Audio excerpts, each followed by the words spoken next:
لقيت جوزي بيكلمني فجأة وانا قاعدة مستقنيسة كده وبيقول لي انا جاي في السكة حضري لي الغدا وجايب معايا عيش ومش عارفة ايه والكلام ده كله. الفريزر عندي فاضي، انا كنت قاعدة بقى ايه حاطة على قلبي مراوح كده ان هو ايه النهاردة وراك تباع في الشركة بتاعته وهيتغدى بره، وايه جبت اكل جاهز انا وبنتي بقى وعيشنا حياتنا وخلاص بقى الدنيا برد بقى ومتكلفتة زي ما انتم شايفين. وحاطة على قلبي مراوح، فتحت الفريزر بتاعي ما لقيتش فيه الا صدر فرخة يتيم، ما ينفعش اعمل بيه اي حاجة خالص خالص خالص. عماله اقول يا رب اعمل بيه ايه اعمل بيه إيه؟ الفريزر بقى ايه، كان اخر الشهر ومفيش لسه ما نزلتش جبت حاجتي كلها، ولا في فراخ ولا في لحمه مفرومه اطلعها مثلا ولا في اي حاجه. وهو بيقول لي انا بجيب العيش وجاي من الراجل اللي جنبينا، يعني قدامه 5 دقايق بالظبط مثلا. اعمل ايه لقيت نفسي بقطع ايه صدرين الفرخه دول ايه صوابع كده زي الشاورما.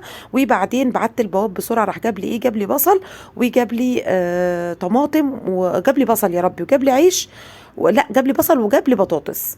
تمام. قعدت قطعت، ما كانش ولا عندي بصل ولا عندي بطاطس، انا متعوده ان انا بنزل اول الشهر اجيب حاجتي كلها، فطبعا ده اخر الشهر ما كانش عندي حاجه بقى. فالمهم رحت عملت ايه بقى، رحت مسكت قلت له بسرعه بسرعه بسرعه يا استاذ رضا يا استاذ رضا يا باشمهندس رضا للبواب، روح هات لي بسرعه بصل وبطاطس اظبط بيه نفسي. وبعد ما قطعت البانيه شرايح صوابع كده زي الشاورما، اللي هو صدرين البانيه اليتامى اللي انا بقول لكم عليهم دول، رحت مقطعه البصل كده ايه، جبت بصلتين كبار بقى قلت ايه عشان اكتر الاكله، ما هو ما ينفعش. رحت مقطعهم شرايح ايه زي ما انتم شايفين كده، وهفكهم واحطهم في الطبق كده. وحضرت كده ايه حاجتي كلها وظبطت دنيتي كده. وتعالوا اوريكم دلوقتي احنا هنعمل ايه. تمام. حطيت طاسه على النار كده لغايه ما سخنت خالص، واحط عليها ايه شويه زيت حلوين كده دورهم في الطاسه كده. تمام. وهسيبه يسخن قوي، يعني انا دلوقتي سبتها تسخن قوي عشان ادي صدمه لايه للشاورما دي، بحيث ان هي ما تنزلش ميتها وتتحمر معايا وتاخد لون وتستوي على طول طبعا. ماشي. بعد ما خدت لون كده هقلبها معايا اهو. تمام. وهديها لون برضو من ايه من الناحيه التانيه، واسيبها ايه شويه تتشمع كده وتاخد لون عشان يبقى شكلها حلو. بصوا عماله اجيبهم يمين واجيبهم شمال شويه كده، مفيش. بقول لكم هو قطعتين صدور بالظبط بانيه، يعني انا كنت جايباهم على اساس بانيه. اديتهم رشه فلفل اسود كده وهديهم رشه ملح. تمام. وكمان شويه بصل، حتى بصل بودر مش راضي ينزل من العلبه، عماله احاول معاه والله موجود كتير بس مش عارفه بيمسك في بعضه ليه. ماشي. نزل شويه وشويه توم بودر، وكمان يعني ايه رشه جنزبيل كده ايه زي ما انتم شايفين كده بيحطوهم المطاعم. انا سمعت ان المطاعم السوريه بتحطهم على على الشاورما، فانا قلت اعمل زيهم واقلدهم عشان ايه اداري الخيبه اللي انا فيها. وبعدين بقى ايه قعدت اقلب كده، حطيت بقى ايه معلقه حلوه كده بابريكا، وقعدت اقلب في الكلام ده كله. بصوا عماله اجيب شويه يمين وشويه شمال واقطعهم كده، واحاول ايه اكتر الدنيا يعني لان كده مش منظر.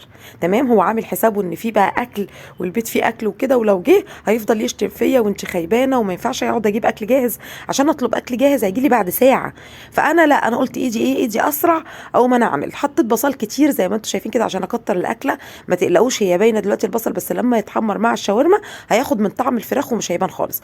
عقبال بقى ما قلت كله بقى يتحمر مع بعضه كده وطيت عليه النار، قلت ايه اقطع البطاطس اللي انا ايه البواب جابها لي كده، الحق اقطعها شويه صوابع. قلت هعمل شويه شاورما وشويه ايه بطاطس صوابع، وهو جايب عيش وبيبسي ويشرب وياكل ويتهنى. واقول له ايه انا عامله لك الغدا اهو حبيبي، انا عامله حسابي ان انت جاي، مع ان انا ولا كنت عامله حسابه خالص اصلا. انا بقول لكم جايبه اكل انا وبنتي من بره. تمام. واكلين وشاربه الشاي بلبن وكله تمام. وقلت بقى ايه ده هيتغدى بره بقى خلاص. ففاجئني بقى، هو دايما يقول الست الشاطره اللي جوزها يروح في اي وقت ولا يجي لها ضيوف في اي وقت يلاقوا بيتها عمران. فانا طبعا مش هخيب نفسي قصاده يعني. المهم رحت مقطعه البطاطس كلها كده وحطيت عليها شويه ملح وميه وخل. تمام. هاجي بقى دول كانوا ايه اتشمعوا شويه مع بعض. بصوا بقى لما البصل دخل في قلب الشاورما ما بانش بقى، الشاورما كترت كده والدنيا بقت حلوه يعني.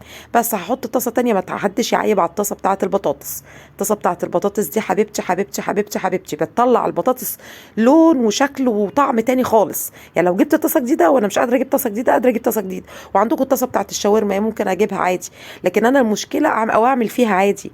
لكن انا المشكله بحب طعم البطاطس في الطاسه المحروقه من زمان، من ايام امهاتنا واحنا ورثنا الكلام ده. اسكت لا ما اسكتش. رحت بعد ما عملت البطاطس غطيتها كده عشان انا ما بحبهاش تطرطش على البوتاجاز. البوتاجاز بتاعي ايه كنت لسه منضفاه وكده، وقلت ايه عشان ما اقعدش انضفه تاني ويجي يلاقي الدنيا زي الفل.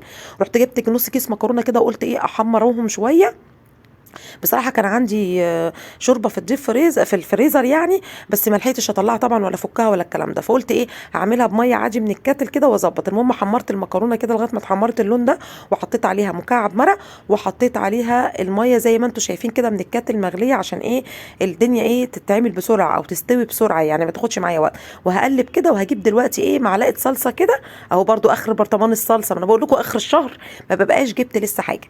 تمام، معلقه صلصه كده، وهدوب كل ده في المكرونه، وايه اخليها ايه وزودت الميه واخليها ايه تغلي شويه، واول ما تبتدي ايه يعني اشوف الميه ايه بتنشف كده، اقوم ايه موطيه عليه كده. خلاص الاكل الحمد لله اتعمل. بصوا السرعه والله يا جماعه، انا مسرعه الفيديو حوالي مثلا 4 5 دقايق كمان يعني، انا كل الكلام ده عاملاه قدامكم. تمام، البطاطس هي الحمد لله اتحمرت. تمام اهو بزوقها اهو بظبطها. وكمان الشاورما عايزه اقول لكم طعمها كان خرافه يعني. بصي، ودي المكرونه بقى واو، عايزه اقول لكم المكرونه اتنزفت، ما فضلش مكرونايه مكرونايه في الحله. او هحطها بقى في الطبق كده. بصوا بصوا بصوا الجمال، بصوا بصوا مطلعه بخار. عايزه اقول لكم المكرونه كانت طعمها تحفه. اهو عملت شويه مكرونه وشويه شاورما وشويه بطاطس. حد شاف حاجه؟ عامله لك يا حبيبي الاكل من بدري. لازم نسمع كلام ياسمين عز والصوت الشتوي ينزل بقى. يا حبيبي عامله لك الاكل من بدري ومستنياك وسخنتهولك وظبطتهولك. يلا بالهنا والشفا، اقابلكم في فيديو جديد. باي باي يا حبايبي.